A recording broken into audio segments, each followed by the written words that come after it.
মেয়েটাকে আজ হাত নিয়ে কষ্ট দিলাম, আর কোনো উপায় ছিল না। যদি কোনো অন্য অপশান থাকতো তাহলে এটা করতেই দিতাম না। একসাথে তিনটে ইঞ্জেকশন নিতে হলো। আমার চঞ্চল মেয়েটা একবারেই যেন ব্যথায় কাতর হয়ে গেল। হাত পা কোনো কিছুই নড়াতে পারছিল না ব্যথার জন্য। প্রচণ্ড জ্বর এসেছিল। 3টা মেডিসিন খাওয়ার পরেও জ্বর ছাড়েনি। আরও একটা অদ্ভুত অভিজ্ঞতার সম্মুখীন হলাম। অনেক কিছু বলার আছে তোমাদেরকে এই ভিডিওতে। ভিডিওটা অবশ্যই এন্ড পর্যন্ত দেখো। আশা করছি তোমাদের একটু হলেও ভিডিওটা ভালো লাগবে। চ্যানেলে নতুন হলে চ্যানেলটাকে সাবস্ক্রাইব করতে পারো। ফেসবুক পেজ থেকে যদি ভিডিওটা দেখে থাকো, পেজটাকে ফলো করে পাশে থেকো। আজকের দিনটা নিয়ে সেই 1 মাস আগে থেকে খুব টেনশনে ছিলাম। অবশেষে এই দিনটা চলেই এলো। সুপ্রভাত জানাই সকলকে। তোমরা সবাই কেমন আছো? আশা করছি ভালো আছো এবং সুস্থ আছো। আরও একটা ব্লগে তোমাদের সকলকে স্বাগত জানাচ্ছি। সকাল সকাল ঘুম থেকে উঠে মাম্মা তো মায়ের সাথে সেই গল্প শুরু করেছে, কিন্তু মাম্মা বুঝতেই পারছে না যে আজকের দিনটা মামার কত কষ্ট হবে। অনেক দিন পর আজ রান্নাঘরে এলাম।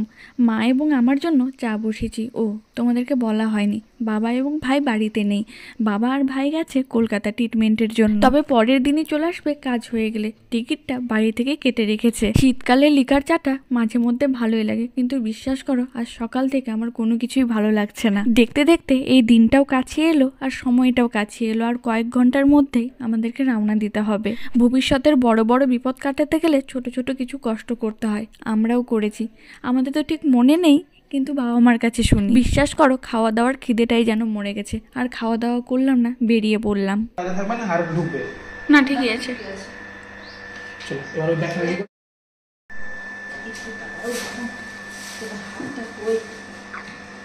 ও বাইরে গেলে ভদ্র।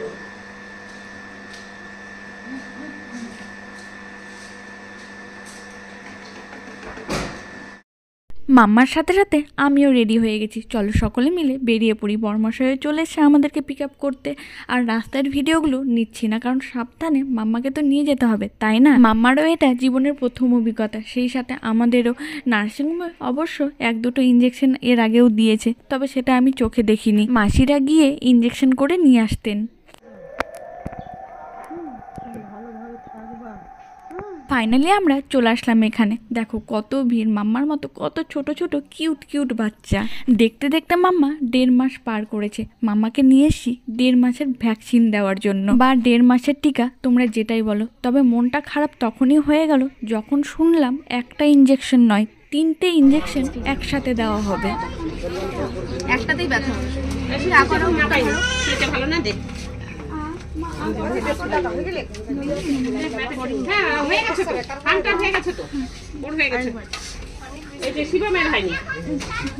ওখানে বসে মনে হচ্ছিল মেয়েটাকে হাত নিয়ে কষ্ট দিলাম। যদি অন্য কোনো অপশান থাকতো তাহলে এই ইঞ্জেকশনগুলো আমি দিতেই দিতাম না, কিন্তু কিছু করার নেই। ইঞ্জেকশনটা দেওয়ার সময় মাম্মা যে পরিমাণে কেঁদে উঠছিল, সত্যি সেটা দেখে আমরা দুজনেই কেঁদে ফেলেছিলাম। ইঞ্জেকশনটা দেওয়ার পর বেশ ওখানেই কিছুক্ষণ বসেছিলাম। মাম্মা অঝরে কেঁদে যাচ্ছিল। ইঞ্জেকশন দেওয়ার সঙ্গে সঙ্গেই পাগুলো যেন ফুলে উঠলো, সেখানে একটু একটু শক্ত হতে শুরু করলো। কি কাছে কেন? বেরো বেরো তো দেখি।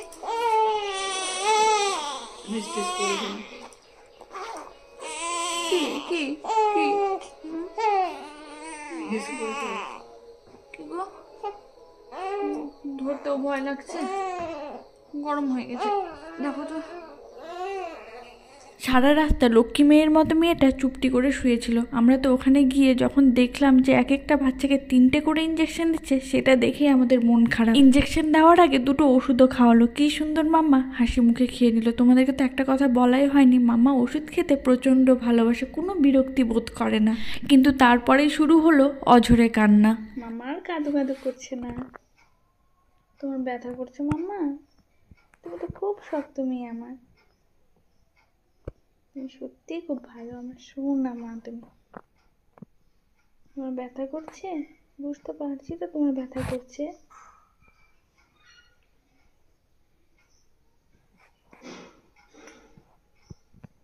লক্ষ্মী, কাঁদবো না, হ্যাঁ একদম কাঁদবো না। তুমি আমার শক্ত মেয়ে না? আমার মাম্মা শক্ত না? 3টে ইঞ্জেকশন দেওয়া হলো মাম্মাকে। একটা ইঞ্জেকশনে বললো যে জ্বর বা ব্যথা হতে পারে, সেই জন্য ওখান থেকে এই ওষুধটা দিয়েছে। মাম্মা তো এইমাত্র ঘুমালো একটু। বাড়ি এসে দেখি এই দুটো পার্সেলও এসছে। কিছুদিন আগে ফ্লিপকার্ট থেকে দুটো অর্ডার দিয়েছিলাম। বেবি হওয়ার পর থেকে একে তো নাইটি পরছি, যেটা আমার একদমই ভালো লাগে না, আর আগের যেগুলো পুরোনো জামা কাপড়গুলো ছিল সেগুলো আর পরতে ভালো লাগছে না। ব্রেস্ট ফিডিং করানোর জন্য যে সমস্ত কুর্তিগুলো থাকে না, ওই দেখে এই দুটো ওই জন্য অর্ডার দিয়েছিলাম। ভালো লাগলো, কালারগুলোও খুব সুন্দর ছিল। চলো তোমাদেরকেও দেখাই।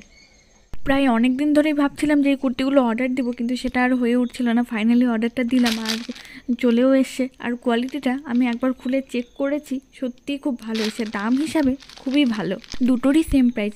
ফ্লিপকার্ট থেকে অর্ডার দিয়েছিলাম, 406 টাকা করে পড়েছে। তোমরা ভিডিওতে যেমন দেখছো অরিজিনালে ঠিক তেমনই এসছে। তবে গ্রিন কালারের কুর্তিটার একটা সমস্যা হতে পারে, ফ্লাওয়ার ডিজাইনগুলো দেখছো না, সেগুলোর মধ্যে মানে সেগুলোর লাইনগুলো হালকা হালকা অভ্র দিয়ে লাইন করা আছে। এটা অনেক দিন মানে রেগুলার ইউজের পর বা আফটার ওয়াশের পর উঠে যাবে নাকি সেটা নিয়ে একটু ডাউটে আছি। তাছাড়া দুটোই কুর্তি দেখতে কিন্তু খুব সুন্দর লাগছে, আর হোয়াইটটার তো কোনো কথাই হয় না। এটা আমার নিজেরই খুব পছন্দ হয়েছে, প্রিন্ট থেকে শুরু করে সব কিছু। দু সাইডে আবার দুটো ফিতা আছে দেখো। দুটো কুর্তির লেন্থ প্রায় সেম, অনেকটাই বড়, আর 3/4 থেকে একটু বড় হাতা। দুটোরই দুই সাইডে চেন আছে, যেটার জন্য স্পেশালি আমার এই ধরনের কুর্তিগুলো অর্ডার দেওয়া। চেনের গ্যাপটা তো পরিমাণ মতো অনেকটাই, মানে যতটা প্রয়োজন ঠিক ততটা। চেনটাও খুব পাতলা এবং ছোট্ট দেখতে, এটাতে কোনো সমস্যা হবে না। আর চেনটা নিচ থেকে উপরের দিকে ওপেন হয়। পিওর কটন কিনা সেটা আমি বলতে পারছি না, কিন্তু কটনের মতোই বলতে পারো। পরে খুব একটা সমস্যা বা প্রবলেম হয় না, ভালোই লাগে। আর এই হলো ফাইনাল লুক। গ্রিন কালারটাও তোমাদের সাথে একটু শেয়ার করি চলো। ডিজাইনের ক্ষেত্রে দুটোর মধ্যে ডিফারেন্স থাকলেও দুটোর লেন্থ একেবারেই সেম। ফ্লাওয়ার ডিজাইনগুলোর জন্য এটাও দেখতে বেশ ভালো লাগছে, কিন্তু গোল্ডেন কালারের যে লাইনগুলো আছে সেগুলোতে একটু অব্রের কাজ করা আছে, সেটাই একটু উঠে যাওয়ার ভয়। না উঠলে তো বেশি ভালো হয়। মামাটা অনেক কষ্ট পাওয়ার পর একটু ঘুমিয়েছে, তাই তোমাদেরকে আনবক্সিং করে কুর্তিগুলো এত ভালোভাবে দেখাতে পারছি। এমনি তো অনেক প্রোডাক্ট মাঝে মধ্যে অর্ডার দিই, কিন্তু সেগুলো আর আনবক্সিং করে প্রপার রিভিউ দেওয়া সম্ভব হয় না। তাই অনেক সময় অনেক ক্ষেত্রে মিনি ব্লগের মাধ্যমে তোমাদেরকে প্রোডাক্টগুলো দেখিয়ে দিই। স্পেশালি এখন ছোট্ট ছোট্ট জিনিসই বেশি অর্ডার দেওয়া হয়। অনেক দিন পর নিজের জন্য কিছু অর্ডার দিলাম বলতে পারো, তবুও একটু সুবিধার জন্য। এর আগে একটা মিনি ব্লগে মামার নতুন চিরুনি এবং একটা উলের sweater specially winter shopping share করেছি, সেটা দেখেছো তো? সেগুলোও খুব ভালো এসেছিল, তাই তোমাদেরকে দেখিয়েছিলাম। সেটা দেওয়ার পর মামা অঝরে কাঁদতে শুরু করে, সেখানেই কিছুক্ষণ বসেছিলাম। তারপরে ব্যথায় কাতর হয়ে মামা চুপটি করে আবার শুয়ে পড়ে। তারপরে আমরা সেভাবেই তাকে বাড়ি নিয়ে আসি। 2 পায়ে এবং ডান হাতে ইঞ্জেকশন দিয়েছে। আস্তে আস্তে যত সময় যাচ্ছে ব্যথা হয়তো ততটাই বেড়ে যাচ্ছে। হাত পা একেবারে স্থির করে রেখেছে। যে মেয়েটা এক মুহূর্ত চুপচাপ থাকে না, ঠান্ডা যাতে না লাগে ওই ভয়ে বারবার গায়ের উপর ব্ল্যাঙ্কেটটা ঢাকা দিই, কিন্তু ভালো অবস্থায় থাকলে ব্ল্যাঙ্কেট ওর পায়ের নিচে থাকে। কিন্তু আজ দেখো একেবারেই নিস্তব্ধ হয়ে গেছে, বিছানায় রাখলে কেঁদে উঠছে, হয়তো অসুবিধা হচ্ছে বা ব্যথা পাচ্ছে। সেই জন্য তখন থেকে আমি কোলে নিয়েই বসে আছি। এখন মোটামুটি বিকেল গড়িয়ে সন্ধ্যা হয়ে গেছে। মা এদিকে ঠান্ডা জলের জলপট্টি দিচ্ছে, এটাতে হয়তো একটু আরাম পাবে। যে জায়গাতে ইঞ্জেকশন দিয়েছে সেই জায়গাটাও ফুলে যাচ্ছে আস্তে আস্তে, পায়ের নিচের পোর্শনটাও পুরোটাই ফুলে গেছে। ডান হাতেও একটা ইঞ্জেকশন দিয়েছে, সেই হাতটাও আর নড়চড় করছে না, একভাবেই রেখেছে তখন থেকে। কোলে রাখলে বা বিছানায় রাখলে ওকে রাখা মাত্রই যে কোনো এক পাশে ঘুরে যায়, মানে চিত হয়ে কখনোই থাকে না।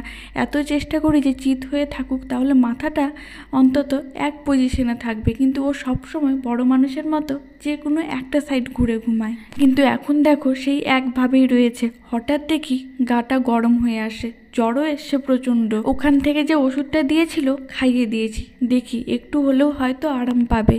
দেখতে দেখতে এখন মোটামুটি রাত 9টা-10টা বাজবে। মাম্মার অসুবিধা দেখে বহুদিন পর আজকে মাম্মার পাপা মাম্মার কাছেই রয়ে গেল। ভিডিও শুরুতেই তোমাদের বললাম আজকে ভাই ও বাবাও বাড়িতে নেই, আমি আর মা রয়েছি। আর যা প্রচণ্ড জ্বর আসছে মাম্মার, জানি একটু অসুবিধা হচ্ছে, সেই জন্যই সকলে মিলে আজ চেষ্টা করছি মাম্মার কাছাকাছি থাকার। ওষুধটা খাওয়ার পর একটু হয়তো আরাম পেয়েছে, দেখো কি সুন্দর খেলু খেলু করছে। জানি এখনো পায়ে প্রচণ্ড ব্যথা করছে, পাটা যখনই একটু জোরে নাড়াচ্ছে তখনই কেঁদে উঠছে, কিন্তু তবুও হাত পা ছড়িয়ে পাপার সাথে কি সুন্দর খেলু খেলু করছে। শরীর খারাপ অসুবিধা এদিকে ধ্যানই নেই তার। তবে জ্বরটা তবুও পুরোপুরি সারছে না, দেখতে দেখতে আবার গা গরম হয়ে আসে, কিছুক্ষণের জন্যই জ্বর সারছে আবার জ্বর চলে আসছে। তবে একটা কথা ভেবে আমি অবাক হয়ে যাচ্ছি, এটা তো একেবারে বিপরীত হয়ে গেল। সুস্থ থাকা অবস্থাতেই মাম্মা কান্নাকাটি করে, রাগারাগি করে, বিরক্তি করে, কিন্তু জ্বর ব্যথা শরীর খারাপ নিয়ে মাম্মা একেবারে কোনো বিরক্তি করেনি। পুরো রাত নিস্তব্ধ হয়েছিল। বুঝতে পারছিলাম জ্বর ও ব্যথার জন্য প্রচণ্ড কষ্ট হচ্ছে, ভালোভাবে ঘুমাতে পারছে না, এপাশ ওপাশ ঘুরতে পারছে না। যখন খুব অসুবিধা হচ্ছিল তখন একটু একটু কেঁদে উঠছিল, মনে হচ্ছিল কাঁদতেও অসুবিধা হচ্ছে, কাঁদতেও পারছে না। এভাবেই সেই রাতটা কেটে গেল। পরের দিন সকাল হলো। এর আগে কয়েকটা ভিডিও তোমাদের সাথে শেয়ার করেছি। রাত্রেবেলা উঠে মাম্মা কান্নাকাটি করে, শুশু করে, একটু বিরক্তি করে, কিন্তু আজ দেখো যেভাবে রাখছি সেভাবেই থাকছে। আজ ভোরে বাবা আর ভাইও বাড়ি ফিরলো। আগের দিনের পুরো ঘটনাটাও বললাম যে মাম্মার সাথে কি কি হয়েছে। এমনি তো প্রত্যেকটা ভিডিওতেই কম বেশি আমি সব কিছুই শেয়ার করার চেষ্টা করি, কিন্তু এই ভিডিওটা ফার্স্ট টাইম শেয়ার করলাম। মানে বাবার কোলে মাম্মা দেখো কি সুন্দর আজকে চুপচাপ শুয়ে আছে। এই মুহূর্তটা এতদিন ভিডিওতে নেওয়া হয়নি। মায়ের যখন সকালবেলা কাজ থাকে আর আমি যখন ফ্রেশ হতে যাই, সেই সময়টাতেই স্পেশালি কিছুক্ষণের জন্য বাবা কোলে নেয়, তবে মাম্মা বেশিক্ষণ থাকে না কোলে, একটু ছটপট করে তাই। আর সেন্টারের যে ওষুধগুলো তোমাদেরকে দেখিয়েছিলাম, সেই মেডিসিনগুলো 3টে অলরেডি খাওয়ানো হয়ে গেছে। তবুও জ্বর কিছুক্ষণের জন্য সারে আবার ফিরে আসে। বর্মশাই এই ছোট বাচ্চাদের প্যারাসিটামল লিকুইডটা নিয়ে আসলো। তোমাদেরকে ভিডিওতে একটু আগে বললাম না, মাম্মা ওষুধ খেতে কোনো বিরক্তি বোধ করে না, কোনো বিরক্তও করে না, কি সুন্দর চকলেটের মতো ওষুধগুলো খাই দেখো। ভিটামিন হোক, সর্দি কাশির ওষুধ হোক বা অন্য কোনো ওষুধ তো যেটুকু পরিমাণ বলেছে সেইটুকুই দিতে হয়। অনেক সময় এমন হয় ওষুধ শেষ হয়ে যায়, সেই ওষুধটা খাওয়ার জন্য মাম্মা কান্নাকাটি করে। তবে প্যারাসিটামল লিকুইডটা একবারই খাইয়েছি, জ্বর আর এখনো পর্যন্ত আসেনি। মাম্মা এখন পুরোপুরি সুস্থ, হয়তো আর জ্বর আসবে না। বহুদিন পর আজ ইচ্ছা হলে একটু চিড়ার পোলাও করি, আর যেহেতু মাম্মাও আজ পুরোপুরি সুস্থ, বাইরে সবার সাথে খেলু খেলু করছে, তাই একটু বানিয়ে নিলাম সকালের ব্রেকফাস্ট। তবে রেসিপিটা তোমাদের সাথে অনেক ভিডিওতেই শেয়ার করেছি। আর আজকের মতো ভিডিওটা আমি এখানে এন্ড করলাম। সকলে ভালো থেকো, সুস্থ থেকো।